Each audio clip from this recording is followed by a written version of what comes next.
बिस्मिल्लाहिर्रहमानिर्रहीम, अस्सलाम वालेकुम नाज़रीन, आप देख रहे हैं प्रोग्राम दी लास्ट आवर। मैं हूं यासिर रशीद और स्टूडियो मेरे साथ मौजूद हैं सीनियर तजियाकार राना मोहम्मद अजीम साहब। नाज़रीन, आज अगर देखा जाए तो ख़बरों के हवाले से बड़ा गर्म दिन है और आज के दिन ये सियासत के ऊपर इसका इम्पैक्ट बहुत ज़्यादा पड़ने वाला है, क्योंकि आज ही के दिन मखसूस नशिस्तों का 70 सफ़हात पर मुश्तमिल तफसीली फैसला जारी होता है जो 8 जजेस की जानिब से और जिसे तहरीर करते हैं जस्टिस मंसूर अली शाह साहब, जिसमें वो ये तज़किरा करते हैं कि इलेक्शन कमीशन ऑफ पाकिस्तान जो है वो फरवरी 2024 को अपना जो काम था उसे सही तरीके से अदा नहीं कर पाया।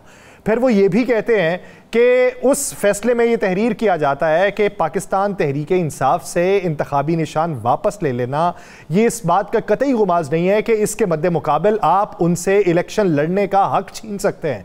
फिर वो उस तहरीरी फैसले में लिखा जाता है कि जो 2 जजेस ने इख्तलाफी नोट लिखा था, इख्तलाफात होते रहते हैं, नज़रियात की बुनियाद पे होते हैं, कानूनी बुनियाद के ऊपर होते हैं, लेकिन उनकी तरफ से 80 अराकीन को बाकायदा तौर पे धमकाया जाना और फिर वार्निंग देना, और उसके साथ साथ उन्होंने ये कहा कि 8 जजेस के फैसले के खिलाफ लिखना और ये कहना कि फैसले को ना माना जाए ये आइन और कानून के मुताबिक नहीं है। तो उन्होंने कहा कि ये उनके कद के बराबर भी ये बात नहीं थी, और जिसमें उन्होंने लिखा जस्टिस अमीनुद्दीन खान और जस्टिस नईम अख्तर अफगान उनके हवाले से कि जिन्होंने इख्तलाफी नोट लिख के इलेक्शन कमीशन ऑफ पाकिस्तान को हिदायत जारी की थी। और आज के फैसले के मुताबिक ये नशिस्तें पाकिस्तान तहरीक इंसाफ की ही हैं, उन्हीं की ही बनती हैं। और आज 5वां इजलास था इलेक्शन कमीशन ऑफ पाकिस्तान का जो बेनतीजा ख़त्म हुआ और कल को फिर इजलास तलब किया गया है। लेकिन आज के इस मंजरनामे के बाद बाकायदा तौर पे सुप्रीम कोर्ट ऑफ पाकिस्तान में जजेस के नज़रियात में वाज़ेह तफरीक पाई गई। और इससे बड़ी बात यह कि प्रैक्टिस एंड प्रोसीजर एक्ट जो जिसमें तरमीम की गई थी उसके बाद नई कमेटी, जजेस कमेटी तश्कील दे दी गई, जिसमें से जस्टिस मुनीब अख्तर साहब जो तीसरे सीनियर तरीन जज हैं इस वक्त सुप्रीम कोर्ट के, उनको निकाल के जस्टिस अमीनुद्दीन खान साहब को चीफ जस्टिस काजी फाइज ईसा साहब ने कमेटी में शामिल कर लिया। तो आज उसका इजलास था और मंसूर अली शाह साहब उस इजलास के अंदर नहीं गए। उन्होंने बाकायदा तौर पर ख़त लिखा है कि अगर पार्लियामान इस तरह की कोई तरमीम करती है, कानून साजी करती है, तो फुल कोर्ट इस हवाले से अपना फैसला दे चुका है कि कोई भी पार्लियामान की ऐसी कानून साजी अदलिया के ऊपर असरअंदाज नहीं हो सकती। और अगर आपने ये फैसला करना ही है तो वो फुल कोर्ट फैसला करे या फिर तमाम जजेस जो हैं इजलास के अंदर उसका फैसला किया जाए। बसूरत दीगर उस फैसले से पहले आप पुरानी जजेस कमेटी को बहाल करें। बसूरत दीगर मैं तब तक इस कमेटी का हिस्सा नहीं बनूंगा। ये जस्टिस मंसूर अली शाह साहब की तरफ से वाज़ेह पैगाम दिया गया और जो खत उन्होंने तहरीर किया उसकी कॉपीज जो है वो दीगर जजेस को भी इरसाल कर दी हैं। और आज ही के दिन एक बड़ी तब्दीली भी हुई है। डीजीआई नए तैनात हो चुके हैं। लेफ्टिनेंट जनरल आसिम मलिक साहब सॉर्ड ऑफ ऑनर हैं, अपने बैच के टॉपर भी रहे हैं। इससे पहले वो जीएचक्यू में एडजुटेंट जनरल अपने फ़राइज़ सरअंजाम दे रहे हैं और 30 तारीख को वो बाकायदा डीजीआई के तौर पे अपनी जिम्मेदारियां संभाल लेंगे। लेफ्टिनेंट जनरल नदीम अंजुम का तबादला किस जगह पे किया गया है इस हवाले से अभी तफसीलात मंजर आम पे नहीं आ सकी। तो इसी पूरे मंजरनामे में जिसके असरात सियासी तौर पर भी ये सुप्रीम कोर्ट वाले देखने को मिलेंगे, इसी से बात का आगाज़ करते हैं। राना साहब, क्या आज के दिन जजेस कमेटी में शिरकत ना करना, 70 सफ़हात का तफसीली फैसला जारी करना और फिर यह कहना कि तब तक मैं शिरकत नहीं करूंगा जब तक जस्टिस मुनीब अख्तर वाली कमेटी बहाल नहीं होती, क्या पैगाम? बिस्मिल्लाहिर्रहमानिर्रहीम, अस्सलातु वस्सलामु अलैका या सय्यदी या रसूलल्लाह, अस्सलातु वस्सलामु अलैका या सय्यदी या हबीबल्लाह, ताजदारे ख़त्मे नबूवत जिंदाबाद जिंदाबाद। बात यह है कि यासिर साहब, जस्टिस मंसूर अली शाह साहब ने एक असूली स्टैंड लिया। उन्होंने अपने ख़त में जो जो जिक्र किए हैं, अपने हाथ में जो जो लिखा है, उनमें से मुझे कोई एक चीज़ बता दें कि चीज़ गलत है। कोई एक शख्स एक चीज़ बता दे कि चीज़ गलत है। देखें, एक दिन पहले चीफ जस्टिस साहब ने भी एक वजाहत मांगी थी फैसले के हवाले से, याद है ना आपको? उस पर उन्होंने वजाहत दे दी। इलेक्शन कमीशन करना ना इलेक्शन कमीशन वाली वजाहत पर कि ये कैसे फैसला हो गया, ये कैसे जारी हो गई, कहाँ पे इजलास हुआ, तो उस पर उन्होंने जवाब दे दिया जी। अब बात बड़ी बड़ी बड़ी सिंपल सी बात है कि एक आने वाले चीफ जस्टिस साहब है, कानून और आइन के मुताबिक सीनियर तरीन जज हैं जस्टिस काजी फाइज ईसा साहब के बाद। अगर वो इस इजलास में नहीं गए तो आपको फैसला नहीं करना चाहिए था। आपको चाहिए था कि आप उन्हें बुलाते, जब आपका कानून है कि 3 रुकनी कमेटी होनी चाहिए, यही है ना जी। तो एक तो 2 रुकनी कमेटी हुई और दूसरा किस तरह बाईपास हो सकता है, हम किस तरह उसका खुद कहते हैं और आपके मुझे वो तमाम अल्फाज याद हैं वो तमाम चीज़ें याद हैं, ऑन रिकॉर्ड है कि आइन से कानून से बढ़ के कोई चीज़ नहीं है और सीनियरिटी जो है वो सबसे पहले है। अब मुझे बताएं कि अगर जस्टिस मुनीब को आपने निकाल दिया, किस बुनियाद पे? कोई वजह हो ना, क्या जस्टिस मुनीब साहब पे आपको ये नहीं है कि वो कॉम्पिटेंट नहीं है? क्या वो काबिल नहीं है? क्या वो उनकी काबिलियत पर कुछ शक है? क्या वो वन साइडेड जा रहे हैं? कोई ऐसी चीज़ हो ना जिस पे आप कहें कि यार ये नहीं, चले उसके बाद वाला हो जाए, आपके वो भी नहीं उसके बाद वाला, ये क्या बात? मैं क्योंकि आज हमें ये इख्तियार खुद वज़ीर कानून ने दिया है ना, आज़म वज़ीर तारड़ साहब ने अपनी प्रेस कॉन्फ्रेंस का आगाज़ इससे किया था कि सुप्रीम कोर्ट के फैसलों के बाद उस पर बोलना, उस पर बात करना हक है। यही कहा था ना आज आगाज़ में, मैंने तो बड़ी गौर से सुनी है अपने आज़म वज़ीर तारड़ साहब की, वज़ीर कानून साहब की प्रेस कॉन्फ्रेंस। तो उसके बाद मैं भी इसलिए हम खुल के बात कर रहा हूँ कि जब नहीं था, एक इख्तियार नहीं बनता भाई, आप जस्टिस मंसूर अली शाह साहब के ख़त का जवाब दें, आप फुल कोर्ट बुलाएं, अपना इजलास बुलाएं, उसमें आगे रखें कि जनाब ये एक आर्डिनेंस है, ये आर्डिनेंस आ गया है, आप सारे मिलकर फैसला करें इस आर्डिनेंस पे क्या करना है, क्या हमने इस पे अमल करना है? मोस्ट वेलकम, हम अमल करते हैं, तो अमल के तहत हमने क्या करना चाहिए, हमें किस तरीके से लेकर चलना चाहिए। मुझे तो ये समझ नहीं आ रही कि इसी बिल को लाने के लिए, इसी तरमीम को लाने के लिए पीडीएम के अंदर क्या क्या तकरीरें शहबाज शरीफ ने की, क्या तकरीरें बिलावल भुट्टो सरदारी ने की, क्या तकरीर आज़म वज़ीर तारड़ साहब ने की, ये सारी चीज़ें मुझे याद है। अगर हमारे पास तकरीरें होती हम सुना भी देते कि क्या क्या तकरीरें की। उस वक्त तो ये बिल्कुल ठीक था, उस वक्त कहा जाता था एक शख्स की हकमियत है, उस वक्त कहा था लाडले के हक में फैसले होते हैं, उस वक्त कहा जाता था जनाब फलाह होता है। और आज क्या हो गया? आज किधर चले गए? आज क्यों नहीं बोल रहे? आज इस पर आवाज क्यों नहीं उठ रही? मान ले सारी चीजें क्यों नहीं करते? अगर आप मेरिट कहते हैं तो फिर मेरिट पे है। देखिए ठीक खत लिखा, मैं तो बिल्कुल खुल के बात करता हूँ कि वो खत बिल्कुल ठीक लिखा। दूसरा एक वक्त था कि काजी फाइज ईसा साहब ऑर्डिनेंस के भी मुखालिफ थे, कई उनके अल्फाज वो याद हैं, मुझे वो अच्छी तरह अल्फाज याद हैं कि वैसे भी मैं कह रहा हूँ उस वक्त ये कहते थे जब जमहूरियत है तो ऑर्डिनेंस की क्या वजूद है। तो आज उस आर्डिनेंस पे इस तरह अमल हुआ था, जब आर्डिनेंस आया था इतनी जल्दी अमल तो बैन हो ना, तो बाहर बैठा वेटर नहीं करता, वो कहता 2 मिनट बाद चले जाइए, जितनी तेज़ी से माजरत से इस पर अमल हुआ था। अब आ जाती हैं ज़रा इस पर चले जाते हैं जो आज 8 जजेस ने फैसला दिया। ये इस वक्त के सुप्रीम कोर्ट की अक्सरियत ने फैसले दिए, यासर साहब अक्सरियत ने फैसला दिया ना। तो एक चीज़ तो क्लियर होगी कि अक्सरियत एक फैसले के साथ खड़ी है, और अक्सरियत जिस फैसले के साथ खड़ी है उसके बाद तो किसी और चीज़ का वजूद बनता ही नहीं, उसके बाद तो किसी और चीज़ पे बात हो ही नहीं सकती। एक तो चीफ जस्टिस फाइज ईसा साहब हैं और इसके बाद चीफ जस्टिस सैयद मंसूर अली शाह साहब हैं, क्योंकि आज के फैसले से, उनके लिखे हुए फैसले से और 8 जजेस के साइन से ये साबित हो गया कि अक्सरियत सुप्रीम कोर्ट की उनके साथ खड़ी है। यासर साहब बिल्कुल। और आज के फैसले में जो चीज़ें लिखी गई हैं उसमें कहा गया, एक जगह लिखा गया आइन शिकनी होगी इस पे अमल ना करना, और आइन शिकनी की सज़ा क्या है सबको पता है। और ये किसी और को नहीं कहा गया, ये कहा गया है इलेक्शन कमीशन ऑफ पाकिस्तान को। फिर कहा गया है कि 8 फरवरी 2024 के इलेक्शन कराने में इलेक्शन कमीशन ऑफ पाकिस्तान नाकाम रहे साफ और शफाफ इंतखाबात कराने में।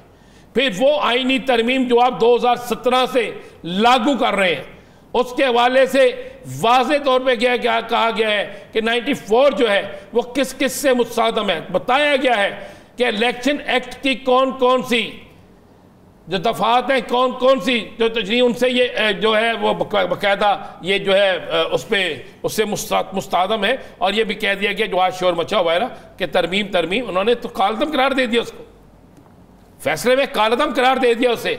उसके बाद आप आगे आ जाए, वो वाज़े लिखते हैं कि जब तक नए आप मान लें नए इंटर पार्टी इलेक्शन नहीं हुए, तो कानून कहता है जब तक नए इंटर पार्टी इलेक्शन नहीं हुए तो पुराना जो चेयरमैन है वही चेयरमैन है, तो पुराने चेयरमैन तो बैरिस्टर गौहर साहब है, तो किस तरह खत्म कर सकते हैं। फिर उन्होंने कहा है कि जनाब अगर आप इंतखाबी निशान नहीं देते तो सियासी जमात का वजूद ख़त्म नहीं होता, सियासी जमात ख़त्म नहीं होती। पाकिस्तान में कितनी ऐसी सियासी जमातें हैं जिन्होंने इंतखाबात में हिस्सा ही नहीं लिया, लेकिन आज भी बतौर इंतखाबी सियासत में है। कई ऐसी जैसी जमातें जिनका एक भी उम्मीदवार नहीं जीता, वो भी है। तो क्या आपने एक तो पहले ये इनसे पूछना चाहिए, क्या तमाम सियासी जमातों के इंट्रा पार्टी इलेक्शन ये देखते हैं? और फिर एक जो यासर बहुत बड़ी बात उन्होंने कही कि इलेक्शन कमीशन पार्टी नहीं होता, वो एक आईनी अदारा है, और इलेक्शन कमीशन तो इसमें बाकायदा पार्टी बनकर पटिशनर बना है। ये लफ्ज़ लिखे हुए हैं, ये आपके मेरे नहीं है। और सर इससे बड़ी बात क्या कि जिसकी जेडीज के अंदर जो काम शामिल है, जिसने काम ही वो करना है, और उसी के बारे में कह दिया जाए कि वो अपने फ़राइज़ की अदायगी में नाकाम रहा है, तो ये जो नाकामी का लफ्ज़ इस्तेमाल किया गया है कि इसका मतलब तो ये कि एक जिसने, मिसाल के तौर पे मैं हूँ, मेरा काम एंकरिंग करना है, मेरा काम सवाल करना है, और अगर मैं सवाल करने में ही नाकाम रहा हूं तो मैं बतौर एंकर किस तरीके से अपने आप को साबित कर पाऊंगा? और उनका काम इलेक्शन करना है, तो उन्होंने कहा कि फरवरी 2024 के इलेक्शन में वो अपने फराइज की अदायगी में नाकाम रहा है। तो ये सबसे बड़ा एलिगेशन है सर इस पूरे फैसले के अंदर। बाकी तो बहुत बात की चीज। मैं कह रहा हूं फिर तो ये इलेक्शन भी कालादम करार दे देने चाहिए, इस इलेक्शन के बाद नया होना चाहिए। अब सोचने वाली बात यह है, इस फैसले के बाद कौन सी ऐसी कानूनी राय दरकार थी, कौन सी ऐसी राय दरकार थी कि आज भी इलेक्शन कमीशन साहब अपना इजलास पूरा करके चले गए लेकिन फैसला नहीं कर सके? क्या इलेक्शन कमीशन के पास इसके अलावा कोई दूसरा रास्ता है? आज हमने बहुत से सीनियर वकला से, सीनियर तरीन रिटायर्ड जजेस से, सबसे मैंने खुद भी पूछा क्या इलेक्शन कमीशन के पास कोई दूसरा रास्ता है? तो उन्होंने कहा जी इलेक्शन कमीशन के पास कोई दूसरा रास्ता नहीं, और इलेक्शन कमीशन पाबंद है कि सुप्रीम कोर्ट के इस हुक्म पर, इस फैसले पर अमल दरामद करे, और अगर वो नहीं करता तो जो लफ्ज़ लिखा गया कि आइन शिकनी फिर उसके जुमरे में आता है। और आइन शिकनी कौन करता है?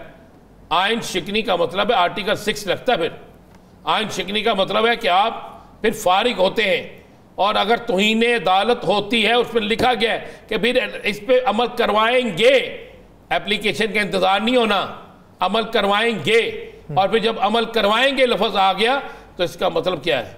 इसका मतलब बड़ा सीधा और साफ सा है, क्लियर सा है। मतलब है कि जनाब आए, आकर जवाब दे। वो कहता है जनाब मैं सुप्रीम कोर्ट की पार्लियामेंट की वजह से, तो फिर इसका मतलब है पार्लियामेंट जो है वो सुप्रीम कोर्ट के फैसलों से ऊपर है। क्या इसी सुप्रीम कोर्ट से इसी पार्लियामेंट के वज़ीर आज़म को नाअहल करार नहीं दिया गया था? तौहीन अदालत पर सज़ा नहीं एक वज़ीर आज़म को दी गई? क्या एक साबिक वज़ीर आज़म को सज़ाए मौत नहीं दी गई? क्या एक साबिक वज़ीर आज़म को इसी सुप्रीम कोर्ट से तौहीन अदालत पर नवाज शरीफ साहब ने सजा नहीं दिलाई थी? याद है आपको नवाज शरीफ का वो फिक्रा कि जनाब आप अपील में बाद में जाइएगा, पहले अमल करें फैसले पे। ये अल्फाज हैं, किसी और के नहीं, मियां मोहम्मद नवाज शरीफ के अल्फाज हैं, यूसुफ रज़ा गिलानी के लिए। याद है यासर आपको? जी जी सर। कि जनाब बाद में जाइएगा, आपने जो अपील की है, पहले आप अपना ओहदा छोड़े, सारा कुछ छोड़े। और आज मियां साहब क्यों नहीं बोल रहे? आज बाकी लोग क्यों नहीं बोल रहे? आज आइन की बात करने वालों की जबान चुप क्यों है? आज आइन पे बात लेक्चर देने वाले खामोश क्यों हैं? आज इस पर क्यों नहीं बोलते? मैं तो ये अंदाजा लगा रहा हूं कि आज इस पर बोलना चाहिए था ना, आज आवाज आनी चाहिए थी। अगर आज आवाज नहीं आ रही तो इसका मतलब है कि हंडिया बहुत सी जगह से खराब है, हंडिया बहुत सी जगह से जरी हुई है, या हंडिया में अभी बहुत सी चीजें शामिल नहीं है। तो ये इक़्तिदार की जो हंडिया है ना, ये बीच चौराहे फटने वाली है, टूटने वाली है। उसकी तरकीब लगता है उल्टी हो गई है। तरकीब जो नई आजमाई गई है, यानी वो दम जिस वक्त पे लगाना था वो गलत यकदम हो गया। वो दम जो है ना वो यकदम हो गया। इन्होंने सोचा भी नहीं था दम इस तरह होगा, वो दम यकदम हो गया और आगे से दमादम दम हो गया। एक ब्रेक लेनी है, नहीं मैं इधर पर हमें ज्वाइन करेंगे एक ब्रेक के बाद। नाज़रीन कहीं नहीं जाएगा, स्टे विद अस।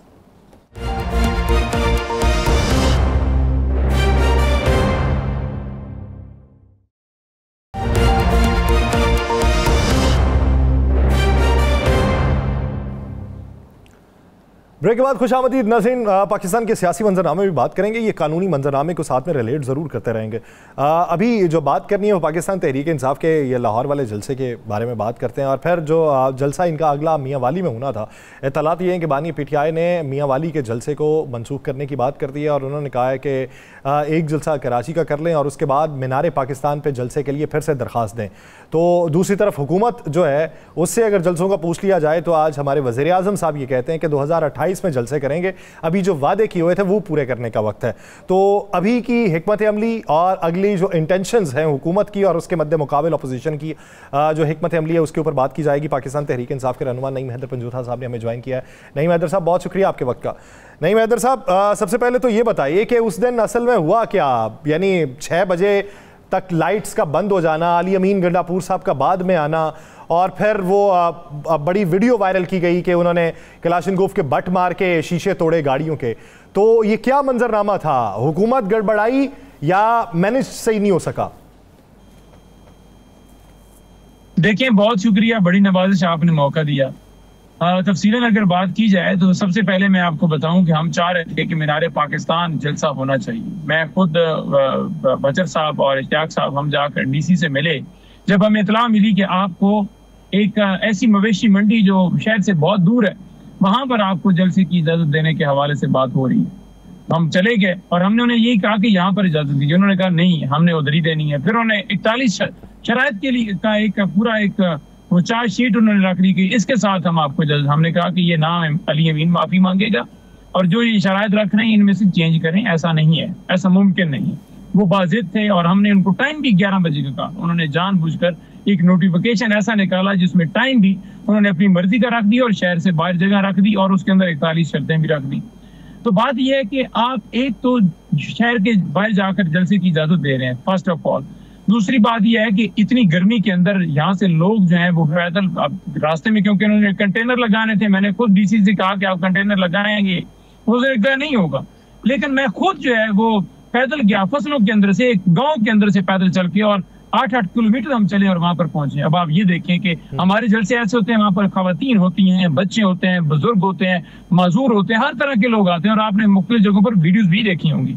तो आपने एक दूर जगह दे दी, दूसरा 6 बजे तक का टाइम दे दिया। हालांकि जलसा जो है 6 के बाद जो है वो लोग जलसे तो 6 के बाद जो है स्टार्ट होते हैं, गर्मियों के अंदर जो गर्मी होती है। थर्ड बात यह है कि 450 MPOs के ऑर्डर जारी करके हमारे मुख्तलिफ लोगों को उठा ली, MPAs, MNAs और टिकट होल्डर्स को उठा लिया। और उसके साथ साथ जितनी रुकावटें और पाबंदियां लगाई गई, अगर अली अमीन की बात की जाए और अगर शीशा तोड़ने की बात की जाए, मैं उस सेंस के अंदर कहूंगा जो शीशा तोड़ा उसकी रीजन ये थी क्योंकि रास्ते से पकड़कर इन्होंने वहां पर ट्रालों वाले खड़े कर दिए और उन्हें कहा कि आप पेपर दे दें, चाबी भी उनसे ले ली और रोड ब्लॉक कर दी। वो बेचारे जो ड्राइवर थे वो रो रहे थे कि हमें 2 दिन से यहाँ पर रोका हुआ है, मेहरबानी करें हमारी जान छुड़वाएं। कहीं पर ऐसा था कि ड्राइवर को भगा दिया गया था, तो वो ट्राले को साइड पर करने के लिए डेफिनेटली ड्राइविंग सीट पर किसी ने आकर बैठना था, तो तब भी होना था ताकि न्यूट्रल करके उसे आगे किया जाए। तो उसके लिए अगर उन्होंने शीशा भी तोड़ा है, और ये सूरत हाल सिर्फ एक जगह पर नहीं है, ये हर जगह पर है। फिर आप NOC क्यों दे रहे हैं अगर रास्ते में आपने रुकावटें डाली हैं? आपने देखा कि गाड़ियों के साथ, लेकिन जो राना सनाउल्लाह चैलेंज कर रहा था कि कोई ये अटक वाला पुल जरा क्रॉस करके देखे, तो अटक वाला पुल उसने क्रॉस किया है। ख्वाजा आसिफ जो तुम भी हर रोज कह रहे थे, उसने आकर बताया कि वो पंजाब के अंदर आया और लाहौर मरियम जहां पर वजीर आला वो जिसका शहर है, उस शहर के अंदर जाकर उसने लोगों का शुक्रिया अदा किया और तमाम लोग हम गए और हमने भरपूर जलसा किया। रुकावटों के बावजूद दुनिया जो है वो पैदल पहुंच रही थी और 8 बजे तक भी जब अली अमीन आए उसके बाद भी लोग आ रहे थे। अच्छा, नहीं मैदर साहब, क्योंकि जलसा हमने खुद भी देखा, नहीं मैदर साहब हमने जलसा खुद भी देखा, कवर भी किया और सारा कुछ किया। अब जरा जलसे तो थोड़ा सा आगे चले जाते हैं। कल अली अमीन गंडापुर का खिताब भी हो गया, वो भी हमने सुन लिया। आज एक सुप्रीम कोर्ट से बहुत बड़ा तफसीली फैसला आ गया, लेकिन इलेक्शन कमीशन ने आज के दिन तक भी उस पर कोई अमल नहीं किया। कितने दिन और आप देखेंगे और उसके बाद आप तौहीन अदालत की एप्लीकेशन देंगे? देखिए, बात यह है कि सुप्रीम कोर्ट ने फैसला दिया है। पहले शॉर्ट ऑर्डर आया था, इन्हें चाहिए था इम्प्लीमेंट करना। आज सुप्रीम कोर्ट को मजबूरन लिखना पड़ा कि आप फरीक बनकर जो है इस केस को लड़ रहे हैं। आप तो ऐसा लग रहा है जैसे आपके खिलाफ कोई आपसे सीटें छीनी जा रही हैं। यानी ये तो मैं अपनी तरफ से ऐड कर रहा हूँ ना, लेकिन उन्होंने कहा है कि आप फरीक बन के लड़ रहे हैं। तो फील तो यही हो रहा है ना कि जैसे ये पार्टी थे नून लीग पीपल्स पार्टी या एमपीएम का क्यों हिस्सा बन के ये सारा किया जा रहा है।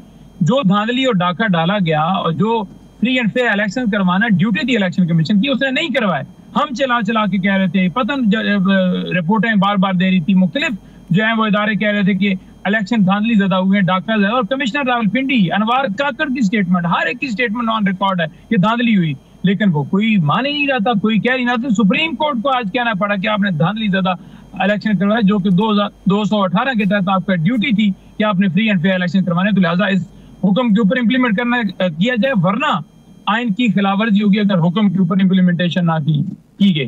तो लिहाजा अब इलेक्शन कमीशन के पास तो कोई ऑप्शन ही नहीं है। अभी भी वो बैठा हुआ इंतजार कर रहा है और स्पीकर उधर से लेटर लिख रहा है जी इंप्लीमेंट ना किए जाए, और ये चाहते हैं कि आइन की खिलाफवर्जी हो। ये असल आइन शिकन है, जिन्होंने 90 दिन के अंदर इलेक्शन नहीं करवाया, जो आज भी कह रहे हैं कि आप, जिन्होंने ह्यूमन राइट्स के ऊपर कहा कि बिल्कुल जी ठीक, हमारे साथ 18 में हो तो लोगों को अगवा करो, प्रेस कॉन्फ्रेंस करो, छापे मारो, गिरफ्तारी करो, सारा कुछ करो, ये सारे इसके अंदर इन्वॉल्व है।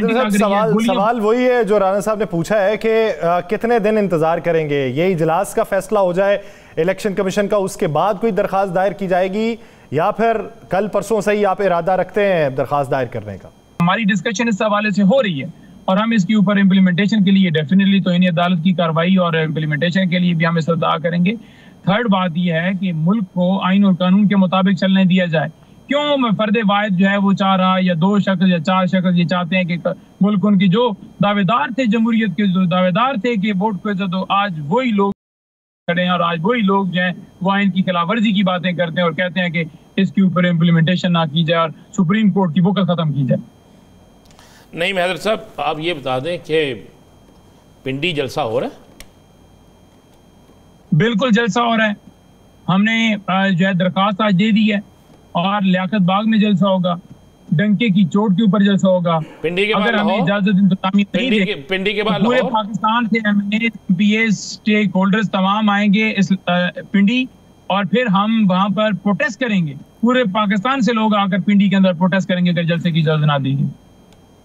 अच्छा, नहीं महदर साहब, मुझे सिर्फ एक चीज़ बताइएगा, क्लियर कीजिएगा, कानूनी मंजरनामे पे तौहीन अदालत की अगर आप दरख्वास्त देते हैं और वो फैसला सुनाया पहले फुल कोर्ट ने, जिसमें से 8 जजेस थे, आपकी तरफ अक्सरियती फैसला 8 जजेस का था, अब उसके बाद तौहीन अदालत की कार्रवाई जो है वो सिंगल जज भी कर सकते हैं, या फिर उसके लिए 2-3 रुकनी होगा, या फिर 8 जजेस होंगे? और तीसरी बात ये कि अगर उसमें वही जस्टिस अमीनुद्दीन खान या जस्टिस नईम अख्तर अफगान और काजी फाइज ईसा साहब होते हैं तो फिर क्या होगा? क्योंकि वो 2 जजेस तो पहले इस फैसले को आइन के मुतसादिम करार दे चुके हैं।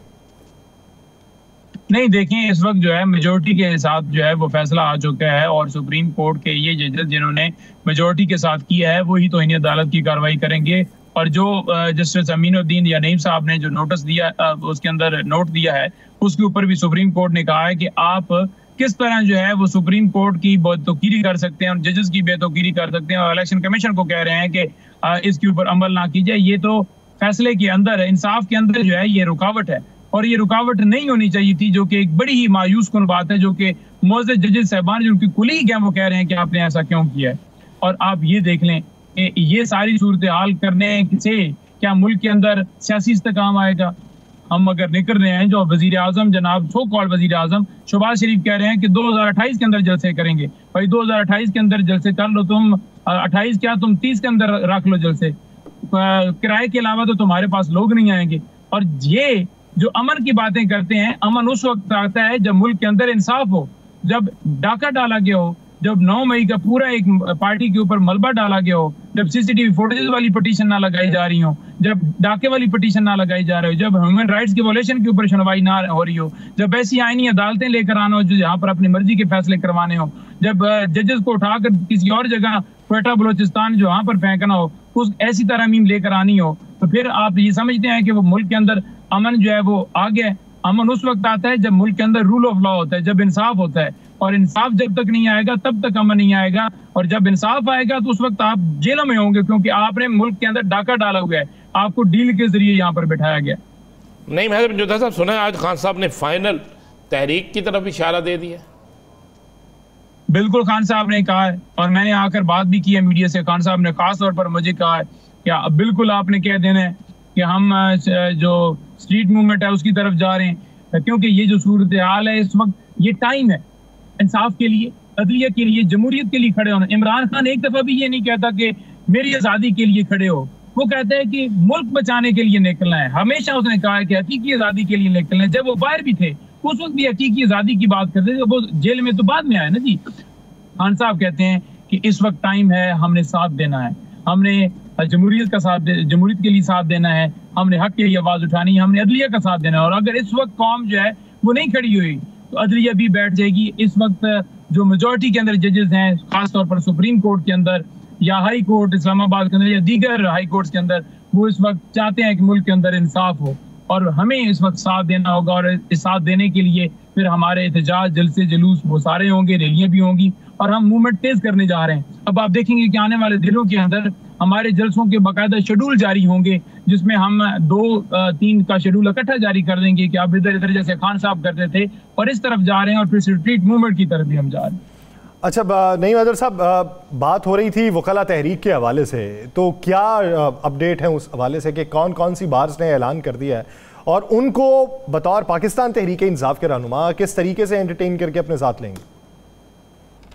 देखिए बात यह है कि अगर बात की जाए ना कि जो वकला कम्युनिटी है उसमें अगर देखा जाए तो इस वक्त जो सुप्रीम कोर्ट के अंदर पाकिस्तान बार कौंसिल के मेंबरान हैं, जिनकी मेजोरिटी जो है वो आज़म नज़ीर तारड़ साहब या भून साहब के ग्रुप की है, क्योंकि मेजॉरिटी के अंदर वो हैं तो वो सुप्रीम कोर्ट के ऊपर भी या बाकी इदारों के ऊपर भी ऐसे एलामी जारी करके या वहाँ पर इज्तिमा बुला के सारा करके तो वो लोग फैसले जो हैं वो या आप यूँ समझ कि अदलिया के ऊपर प्रेशर भी डालते हैं या अपनी मर्जी से सारा काम कराने के लिए, कानून साजी करने के लिए, या वो उधर से बुकला को खड़ा करते हैं। लेकिन जो तादाद है ना नीचे वोटर लगा लें आप, वो जो वोटर है या नीचे जो बुकला हैं वो मेजॉरिटी के अंदर इस वक्त अदलिया के साथ खड़े हैं, जो इस वक्त सुप्रीम कोर्ट के अंदर जुल्म जबर करने की कोशिश की जा रही है, इंसाफ के लिए वो खड़े हैं, जमहूरियत के लिए खड़े हैं, तो वो मेजॉरिटी तादाद में खड़ी है। तो हमारा जो कन्वेंशन भी होने जा रहा है, आज भी हमारा केपी में कन्वेंशन था और पेशावर के अंदर होने जा रहा है। जो हमारे कन्वेंशन होने जा रहे हैं, जो बुकला कन्वेंशन कर रहे हैं, उसके अंदर तहरीक इंसाफ के भी जितने बुकला हैं वो भी पार्टिसिपेशन करेंगे और बाहर के नुमाइंदगान होंगे।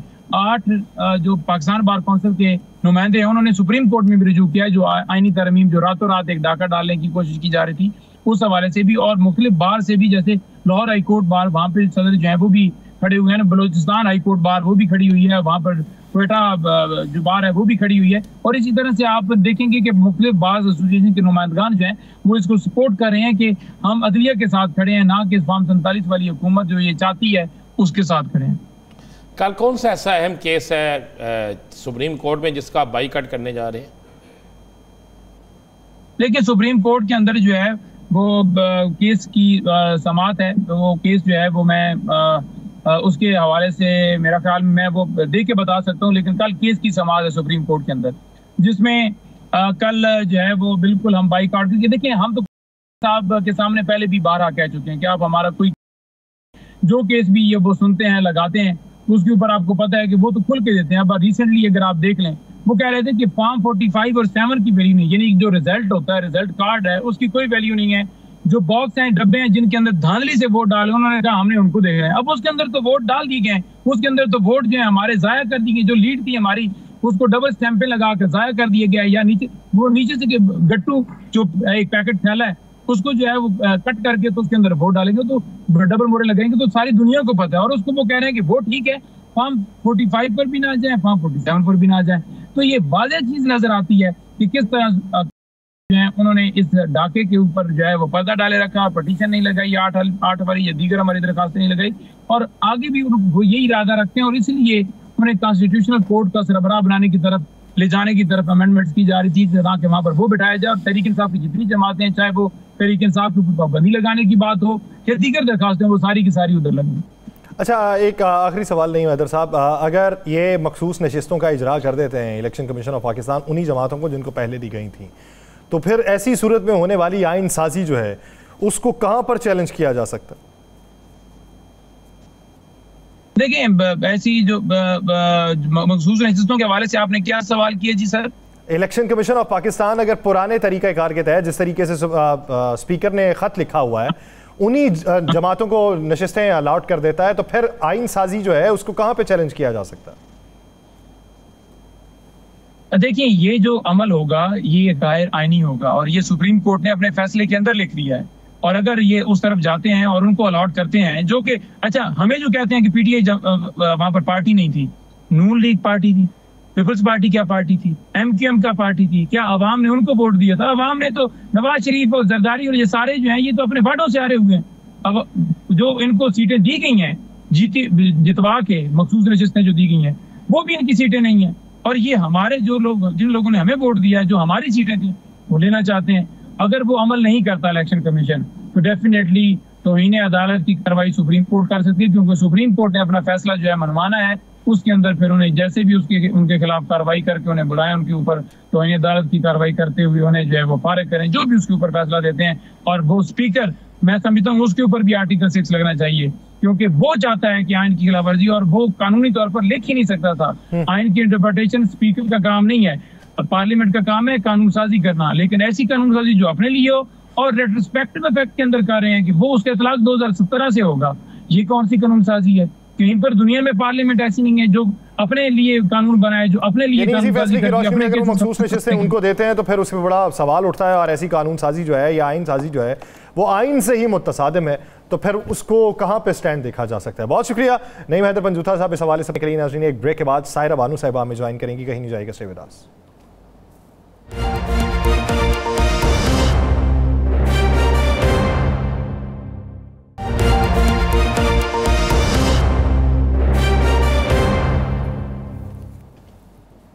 ब्रेक के बाद खुशामदीद नाज़रीन। मौजूदा सियासी सूरत हाल, अभी तहरीक चलने की बातें थी, फिर नंबर गेम शुरू हुई, नंबर गेम पूरी ना हुई, फिर बंटवारे की बातें होने लगी, फिर आइनसाजी की बातें होने लगी, और फिर मखसूस नशिस्तों के हवाले से इंप्लीमेंटेशन होने लगा। पीटीआई वाइप आउट हो गई। अब बाकायदा तौर पे वो जो रिफ्ट ज़बानी तौर पे कही जाती थी, इशारों किनायों में बताया जाता था कि सुप्रीम कोर्ट में नजरियात मुखालिफ जजेस बैठे हुए हैं, अब बाकायदा तौर पे फैसले बोलना शुरू हो गए और फैसलों में एक दूसरे के खिलाफ बातें होने लगी, बायकॉट्स होने लगे हैं। और उसके बाद का सियासी मंजरनामा क्या होगा कि पॉलिटिकल अनरेस्ट जो था वो तो स्टैब्लिश था, अब दूसरी तरफ से स्टैब्लिश चीजें नहीं थी, कयास आराइयों पे मबनी चीजें थी। और बहुत सारे लोग हिफ्ज़े मा तकद्दुम कहा करते थे, जिस तरीके से हम भी प्रोग्राम्स के अंदर बातें यही किया करते थे कि ये जो रिफ्ट नजर आ रही है ये एक प्लेटफॉर्म पे जाके खत्म हो जाएगी, लेकिन उसके अंदर मजीद इजाफा और अब बाकायदा तौर पे वो जंग की सूरत हाल अगर इख्तियार कर जाएं तो फिर इसका कुली तौर पे पाकिस्तान के ऊपर असरात क्या पड़ेगा, पाकिस्तान के निज़ाम के ऊपर क्या असरात पड़ेगा, इसी बारे में बात करेंगे। GDA की रहनुमा सायरा बानू साहिबा ने हमें ज्वाइन किया है। सायरा बानू साहिबा, बहुत शुक्रिया आपके वक्त का। सायरा बानू साहिबा, सबसे पहले तो ये जो अभी नंबर्स गेम के हवाले से कोशिशें थी जो पूरी ना हो सकी, रायगा गई और अभी सेकेंड अटैम्प्ट होनी है, वो पहली अटैम्प्ट के बाद का जो मंजरनामा है जो रोज़ाना की बुनियाद पर तब्दील हो रहा है, कभी कौमी असम्बली से पार्टी पोजीशन नहीं जारी होती है, पीटीआई नजर नहीं आती, इलेक्शन कमीशन का इजलास चल रहा है, बेनतीजा खत्म हो रहा है, वजाहत आ रही है, फिर तफसीली फैसला आ रहा है, किस तरफ को माहौल जा रहा है? अस्सलाम वालेकुम। किस तरफ को माहौल जा रहा है? अजीब सी अफरा तफरी है। कभी ऐसे लगता है कि निजाम लपेटना चाहते हैं, कभी इन दो पार्टीज को देखें, पीपल्स पार्टी और नून लीग को, स्पेशली नून लीग, तो उनका वतीरा ये लगता है कि ना खेडेंगे ना खेडन देवांगे, कि वो कहते हैं ना कि हम नहीं तो तुम भी नहीं, कुछ ऐसा लगता है। अब जो इस मखसूस नशिस्तों का फैसला आया था उसके बाद जिस तरह अभी इन्होंने बात की स्पीकर साहब पे, तो आर्टिकल 6 लगना चाहिए कि वो कैसे सुप्रीम कोर्ट के फैसले के ऊपर इलेक्शन कमीशन बात लिख सकते हैं और उसके बाद दोबारा ये कर सकते हैं। वो खिलाए हुए हैं, आपको पता है कि वो जो लेजिस्लेशन है उसके लिए कि मौलाना साहब ने भी हरी झंडी दिखा दी, और उनकी हरी झंडी दिखाना बनती थी कि इलेक्शन के बाद जब ओहदों की बंदर बांट हुई तब तो आप लोगों ने सब कुछ कर लिया, और उसके बाद अब जाहिर है मौलाना साहब से आप मिलने गए तो मौलाना साहब को क्या आपने ऑफर किया, क्या आपके पास देने को था जो आप ऑफर करके ये इस आईनी तरामीम में उनकी जमात को हिस्सा बनाते? तो जाहिर है अब उधर से तो अब बार बार वही बात आती है कि अना का मसला बनाया हुआ है। हालांकि अगर कोई एक कदम पीछे हट जाए, मैं इन इदारों की बात कर रही हूँ, तो मामला बदल सकते हैं, मगर वो लगता है कि जैसे वो बात उनकी अना पर आई हुई है, अब वो हर हथकंडा इस्तेमाल किया जाएगा कि किस तरीके से जो सारा बेसिकली हो रहा है वो तो इन तरमीम के लिए हो रहा है ना, मुल्क की अगर फिक्र होती तो मुल्क इस नहज तक ना पहुंचता। सियासत की होती तो उन्होंने सियासत को जमहूरियत की, तो जमहूरियत नहीं। मतलब अब हम इन सबको देख के लगते जैसे ये बच्चे जमहूरे हैं। जमहूरियत तो थी नहीं। आप लोग कहते थे या लोग कहते हैं कि हमारे मुल्क में जी ये आमरीत, ये जमहूरियत। मैं उस जमहूरियत को भी नहीं मानती, वो जमहूरियत थी नहीं। तो बस ये ऐसे ही अल्लाह पाक रहम करें। वो देखिए पहले होता था ना कि कोई बात होती थी कि जी वो डे टू डे इसमें कोई चीज अमेंड होती है या वो। अब तो जो हालात है वो मिनट टू मिनट, 1 मिनट के बाद आपको नहीं पता कि क्या हो जाएगा। इस सियासी सारी सूरत हाल और मंजर नामे पे आप या हम क्या गुफ्तगू कर सकते हैं। अच्छा सायरा साहब, बड़े मियाँ साहब को लाहौर से बुलाया गया स्पेशल के तादाद हमारी पूरी है और आइनी तरमीम कर लेंगे। फिर बड़े मियाँ साहब वहाँ से वापस लाहौर चले गए। अब इतनी सख्त तरीन सियासी सूरत हाल है, छोटे मियाँ साहब तो जो पाकिस्तान से बाहर ना, बड़े मियाँ साहब भी खामोश हैं और इस बात पर मरियम साहिबा भी खामोश है। देखिए ना, यही नहीं समझ आ रही कि खिचड़ी पक क्या रही है। बड़े मियाँ के साथ तो इन्होंने इतना जुल्म किया कि जिसकी कोई हद नहीं। पीछे से देखें, बुलाया वजीर आजम बनाने के लिए, तकरीर करवा दी, कबूतर उड़वा दिए, सब कुछ कर दिया। उसके बाद सिर्फ उनको वहां पर मरी तक महदूद कर दिया, और वो भी थोड़े दिनों तक उनको जिस तरह बाहर एक चक्कर दिलवाते हैं और 25 बंदे खड़ा करवा के उनकी गाड़ियों को लोग हाथ हिलाते हैं ताकि उनको खुद चक्कर दिलवाते हैं बाहर। तो देखिए ऐसे ही है ना कि वहां पर निकल कर और वहीं पर ही एक मखसूस टोला उस सड़क के ऊपर खड़ा होता है और गाड़ियां झूम रहे होते हैं और ये हो रहा होता है। अगर ये था तो मियाँ साहब अपना हल्का ना हारते। वो जो हल्का है वो यही बात है ना। क्या मुझे बताएं कि जिस वक्त ये सारी आईनी तरमीम की बात हो रही है, इन लोगों के तो पोल खैर खुल ही चुके हैं कि देखिए कल मौलाना साहब की एक बात थी कि जो मुसवदा उनको तो मिला नहीं, तो उन्होंने कहा मिला नहीं, एक शिक मैंने पढ़ी। मैं उस और अवाम के पास तो वो थोड़ा सा भी झलक नहीं है उस मुसवदे की, तो उस अवाम ने उसको मुस्तरद कर दिया। तो अब पता नहीं है करना क्या चाह रहा है, ये कौन है इसके पीछे। आपने वजीर आजम साहब को तो आप छोड़ देना, उनको तो एक वैसे ही रखा हुआ है कि भाई हाँ ये वजीर आजम है। तो ये सारे मामलात किस तरफ जा रहे हैं, करना क्या चाह रहे हैं। आप देख ही लें कि कल जो जलसा हुआ, उस जलसे पे किस तरीके से लोगों ने रिस्पॉन्ड किया और इन लोगों ने कौन से हथकंडे आजमाए। सायरा बानो साहिबा, किसने रखा हुआ? नवाज शरीफ साहब ने रखा हुआ है वजीर आजम। ये सब चीजें यहाँ पर ये शोर मचता रहे सोशल मीडिया पे और इन सब चीजों पर और बात बन ना सके। लेकिन ये बहुत बुरा हो रहा है। जितना वो कहते हैं ना कि आप इलाज में देर करेंगे वो बीमारी बढ़ती जाएगी। अब आप देख लें कि पिछले उस रजीम चेंज के बाद से इस मुल्क की सूरत हाल को देख लें कि इनके पास कुछ भी नहीं है। हर थोड़ी देर बाद तो यहूदी कार्ड निकाल लेते हैं, कभी वहां से वो कर लेते हैं, मुंह से तो एक लफ्ज नहीं निकलता मोहम्मद का। और कहा कि ये बने जो वुज़रा और इनकी जो मेंबरान है जिनको अवाम क्या अपने लोग भी मुस्तरद कर चुके हैं, वो उठ के बयान देते हैं। एक अजीब सा है। आप यकीन नहीं करें, अब तो कुछ देखने सुनने को दिल ही नहीं करता। ये लाहौर का जलसा आपने जिक्र किया, लाहौर का जलसा भी हुआ, अली अमीन गंडापुर भी लाहौर पहुंचे और लाहौर से वापस भी चले गए। जलसे से पहले ये इतना शोर मचाना, किसी को अटक का पुल क्रॉस नहीं करने देंगे, सब पाकिस्तानी हैं, हमारा सियासी इख्तलाफ तो हो सकता है, क्या ये ज़्यादती इख्तलाफ या ऐसे बयान जारी करना बनते थे? तब बिल्कुल नहीं बनते थे। अटक का पुल क्रॉस नहीं करने देंगे। बंदा पूछे कि सूबा क्या तुम लोगों की मिरास है, क्या जहेज में मिला था या बरी में आया था, क्या अटक का पुल क्रॉस करने नहीं देंगे। और दुआ करें कि सिंध वाले ना कभी खड़े हो जाए कि हम भी यहाँ पर सिंधियों के अलावा किसी को बर्दाश्त नहीं करेंगे, तो बाकी सूबों में तो जगह ही नहीं बचेगी उनके लोगों की। तो ये इस किस्म की देखें, हमारा मुल्क किस तरह का है कि 3 मसले तो लसानियत हो गई, ये तासुब और ये जो हमारी फिरका वरायत है। ये जंग तो हमेशा तैयार रहती है, बस थोड़ी सी ऐसे करके चिंगारी देने की जरूरत होती है। और ये बवक्ते जरूरत ये मसले उठाते हैं, ये खुद से उठाते हैं। अब जलसे के लिए प्रेस कॉन्फ्रेंस कर ली, कल्ले फाड़ फाड़ के प्रेस कॉन्फ्रेंस कर ली, जलसा। अरे भाई अगर जलसा नाकाम था तो आपको प्रेस कॉन्फ्रेंस करने की जरूरत क्यों पेश आई? और होचे हथकंडे जैसे ऐसे लग रहे जैसे कोई नाबालिगों का मजमुआ है जो ये इस किस्म की हरकतें कर रहे हैं। मुझे तो नहीं लगता कि ये जो कहते हैं ना कि इस दश्त की सहराई में इन लोगों के 30-30, 35-35 साल गुजरे, समझ तो इनको भी नहीं आती। ऊपर का खाना ही इन लोगों का खाली है, भूसा भरा हुआ है कि ये मुल्क को ले किस तरफ जा रहे हैं। वो तो अज़मा बुखारी साहिबा ने तो सायरा बानो साहिबा ये कहा कि ये हमने इनको गुंडागर्दी नहीं करने दी, इनका जलसा जो है वो फ्लॉप तरीन रहा, ये मरियम नवाज की फतह। हाय अल्लाह जी, गुंडागर्दी, ये बाकी रिवाइंड करके अपनी तकरीरें सुन ले।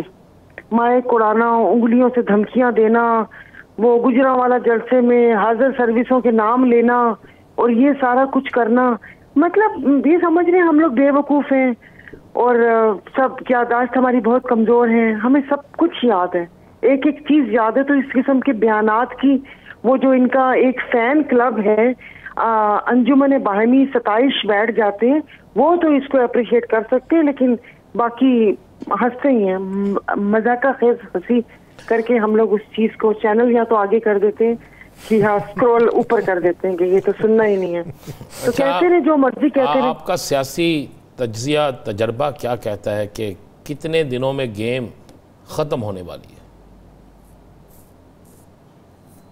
गेम अब देखिए, मतलब किसी में दम हो, जिनमें दम था उनको आपने दीवार के साथ लगाया हुआ है, उनकी आप हर तरह का जुल्म और जबर का वो कहते हैं कि पहाड़ तोड़े हुए उनके ऊपर। बाकी जो जमातें बाहर हैं, मौलाना साहब थोड़ी सी मज़ाहमत कर रहे हैं, मे भी मौलाना साहब ने जो अवामी पल्स देख ली होगी कि भाई ये वक्त है अपनी सियासत बचाने का। बाकी दो जमातें तो देखिए लेटी हुई हैं, वो तो सर भी नहीं उठा रही। एक होता है ना बिल्कुल लेट के थोड़ा बंदा राइट लेफ्ट देख ले, उन्होंने बिल्कुल माई बाप समझ के सर झुकाया हुआ है कि जो करना है कर लो। तो इन हालात में अब मुझे नहीं लगता कि क्या होगा, कुछ समझ नहीं आ रही। मेरे तो अपनी पार्टी मीटिंग में मैंने कहा कि भाई कुछ हालात देखें, कोई हम लोगों को कोई कदम उठाने होंगे या कुछ वैसे, लेकिन वो कहते हैं ना कि इतने कम ज़र्फ दुश्मन हैं कि जो खानदानी और नजाबत वाले लोग हैं वो थोड़ा इस माहौल से घबरा रहे हैं, मुझे समझ नहीं आ रही। तो देखिए क्या होता है, जो ये चाहते हैं वो कहते हैं ना की होया है कुछ नहीं होया, की हो सकता है कुछ ना कुछ होता रहता है, हो नहीं जाता, करना पैंदा है। तो अब देखें कौन करेगा। बाकी जो इन्होंने सोचा हुआ है कम से कम वो तो नहीं होगा कि जो एक इनकी चाहत है इब्ने आदम में और एक मेरी चाहत है, होगा वही जो मेरी चाहत है। तो एक प्लान अल्लाह पाक बनाते हैं, ये लोग तो भले सोचे, फिर सारी चीजें हो जाएंगी। वो कहते हैं ना कि तांग ससी दे दिल भी चाहिए, मैं केच दी मलका थी सा, पुनल मेरा सुल्तान थी सी, मैं फुला दे विच तुली सा, तो नहीं खबर ससी को कि मैं थल दे विच दफनी सा। तो ससी ने भी बहुत कुछ सोचा हुआ था, ये जितना मर्जी सोच लें कि ऐसा होगा नहीं। तो जो अवामी ताकत है, जो अवामी राय है, जो इनकी नींदें उड़ाई जलसे जुलूस और लोगों के वो क्या कहते हैं जज्बे ने, वो इनको मारने के लिए काफी अल्लाह ताला बहुत अच्छा होगा। जो ये सोच रहे हैं, जो आप या हम सोच रहे हैं, वक्ती फतेह तो ये जबरदस्ती से फतेह नहीं सकते उसको, क्योंकि लूट मार इनका काम है। वो भले आपके मेरे हकूक हो, आपके मेरे वसाइल हो, पीटीआई की सीट्स हो, ओहदे हो, ये तो इनका काम है ना डाकुओं का। पक्के डाकुओं को क्या काम होता है? लूट मार। तो वो लूट मार ज्यादा देर तक चलेगी नहीं, तो ऐसा होगा नहीं। कोई जो अक्लमंद आए तो वो सोचने पर मजबूर हो कि इस लड़ाई में नुकसान किसका है, क्या करेंगे, कैसे आपकी अवामी राय आप दबा सकते हैं, कैसे इतना इनमें ऐसा कौन सा हीरे मोती लगे हुए, ऐसे कौन से वादे कर लिए, ऐसी कौन सी, अब आप मेरा प्रोग्राम काट देंगे, ऐसी कौन से वीक पॉइंट्स हैं, ऐसी केड़ी वीडियो ते ऑडियो ने कि तुसी सब इन्ने मजबूर हो, पूरा सिस्टम आप झुकाने में लगे हो में कि आपने ये करना है। चले बहुत बहुत शुक्रिया ज़ाहिरा बानू साहिबा इस हवाले से अपना वक्त देने के लिए। नाज़रीन दीगर बात करते हैं एक शॉर्ट ब्रेक के बाद, कहीं नहीं जाएगा, स्टे विद अस।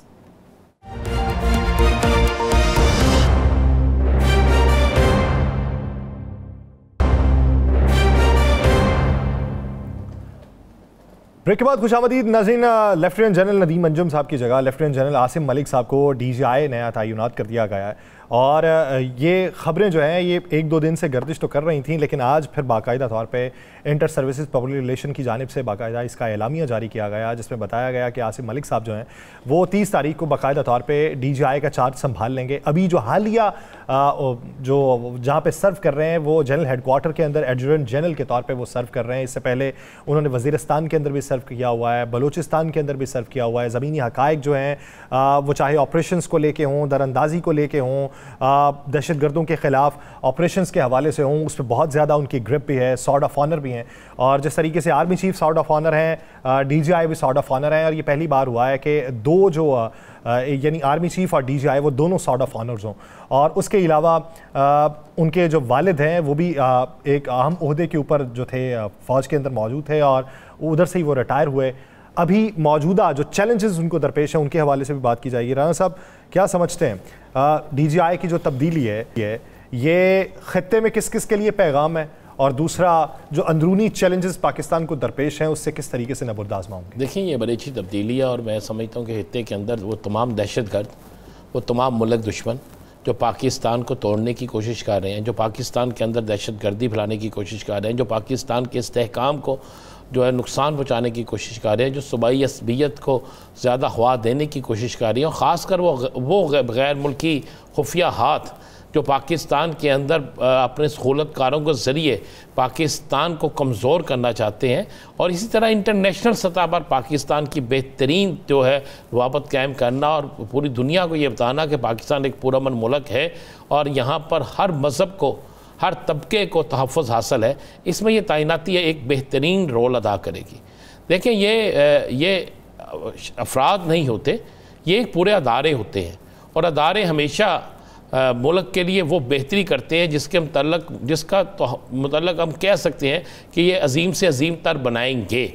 और इनकी तैनाती पर आज भारत बड़ा चीखा है। मज़े वाली बात यह है, और जब भारत का मीडिया किसी की तैनाती पर चीखे तो फिर आप इस बात का अंदाज़ा लगा सकते हैं कि वो कितने खौफज़दा होंगे।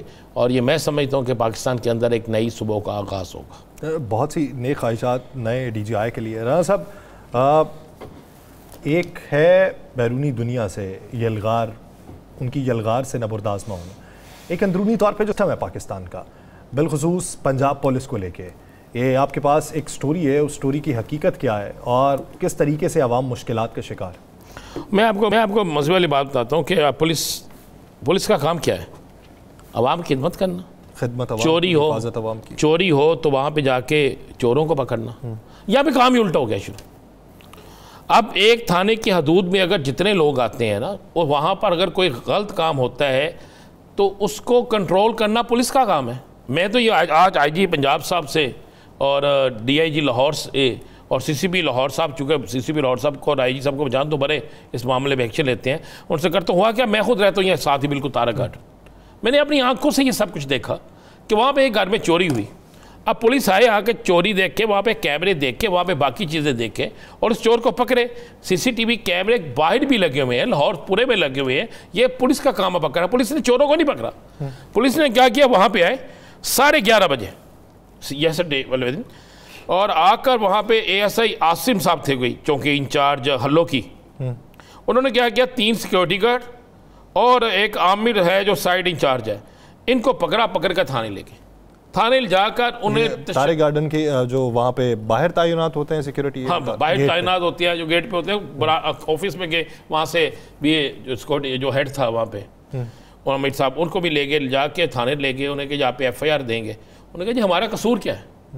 उनका चोर आपने पकड़ने, हमने पकड़ने, हम यहाँ पे सिक्योरिटी के फराइज इंजाम दे रहे हैं। DHA में अगर चोरी होती है तो क्या आप DHA के गार्डों को पकड़ते हैं? अगर किसी और जगह चोरी होती है क्या आप वहाँ के गार्डों को पकड़ते हैं? उनका नहीं, बिल्कुल नहीं पकड़ते। उनका चोरों को पकड़ते हैं ना, तो चोरों को पकड़े। चोर आपके काबू आ नहीं रहे। अब पुलिस ने किया क्या, उन्हें इतना प्रेशराइज किया कि आप इस तरह करें कि वापस ले लें। नहीं, उन जिन्होंने दरखास्त दी उन्हें दरखास्त वापस ले लें या फिर आप बाकी काम कर दें। चौकी इंचार्ज ने इतना प्रेशराइज किया। खैर वो बंदे तो आ गए वापस। लेकिन क्या पुलिस का काम है चोरों को पकड़ना, जराइम पेशा अफराद को पकड़ना? पुलिस का ये काम नहीं है कि सिक्योरिटी गार्डों को पकड़ के ले जाए। पुलिस का ये काम नहीं है कि वहाँ पर जो इंचार्ज, साइड ऑफिस का इंचार्ज है, उन्हें पकड़ के ले जाए। अब भाई आप वहाँ पे सिक्योरिटी बढ़ाएं। आप वहाँ, मैंने आज तक वहाँ पे पुलिस का एहलकार ही नहीं देखा, आज तक नहीं देखा। आपने देखा? अभी भी बिल्कुल वहाँ पे रहते हैं। वो होटलों के आगे खड़े होते हैं शायद कि रोटी ज़रा सस्ती मिल जाए। चाहे और मिल जाए, लेकिन हाँ आप जाए, अपनी सिक्योरिटी में आप अपने गार्ड्स के, आप सिक्योरिटी का, आप पुलिस करोगे कि भाई वहाँ पे गश्त पर आए। उल्टा हुआ पड़ा ये, आप बड़ी बड़ी मार्केट्स देख लें तो वहां पे तो उन्होंने दुकानदार को या वो गली वालों को पाबंद बनाया होता है कि आपने अपना सिक्योरिटी गार्ड, को खानू पैसा नहीं है सिक्योरिटी गार्ड रखे। मैं तो आपको जिंदा मिसाल दे रहा हूँ कि 3 सिक्योरिटी गार्ड पकड़ के लेके गया हल्लो की चौकी, उससे ऐसे ही को बंदा पूछे कुछ ये चोर है और साइड इंचार्ज ये चोर है, हालांकि मैं जिस सोसाइटी में रहता हूँ सबसे कम वहां पे ऐसी वारदातें होती हैं, बल्कि होती ही नहीं, बहुत कम शादो नाजर होता कौन ना कोई बेती हो गया ना वो कर गया। तो आप पकड़े ना भाई, आपकी ड्यूटी क्या है, हमारे टैक्सों से आप तनख्वाह लेते हैं, आप पैसे लेते हैं, आप पकड़े उन्हें, होटलों पे आप चले जाते हैं, ऊपर से दुकानदार के बारे पकड़ेंगे सिक्योरिटी गार्ड कराने की था, वो बेचारे ने पता लगता है 1.25 लाख रुपए दुकानदार कराया, 80,000 रुपये सिक्योरिटी गार्ड की फीस और तनख्वाह 2 टाइम दी, तो मैं तो मर गया भुखा, बिजली का बिल अलहदा देना है। ये तो आलम है इस पुलिस का। निज़ाम की बेहतरी के दावेदार जो हैं वही निज़ाम में लूप होल खुद पैदा करते हैं और फिर उस पर ओवरकम करने के लिए जिस तरीके से बिहेव किया जाता है वो ज़्यादा बाइस हज़ीमत होता है। ये सेट तब्दील होगा, उसी का इंतज़ार है और उसी के लिए हम बड़े हो गए और हमारी औलादें जो हैं वो हमसे बड़ी हो जाएंगी, शायद सेटअप तब तक तब्दील हो जाए। मुझे और राना साहब को दीजिए इजाज़त, अपना बहुत सा ख्याल रखिएगा, मुलाकात होगी कल, अल्लाह निगहबान।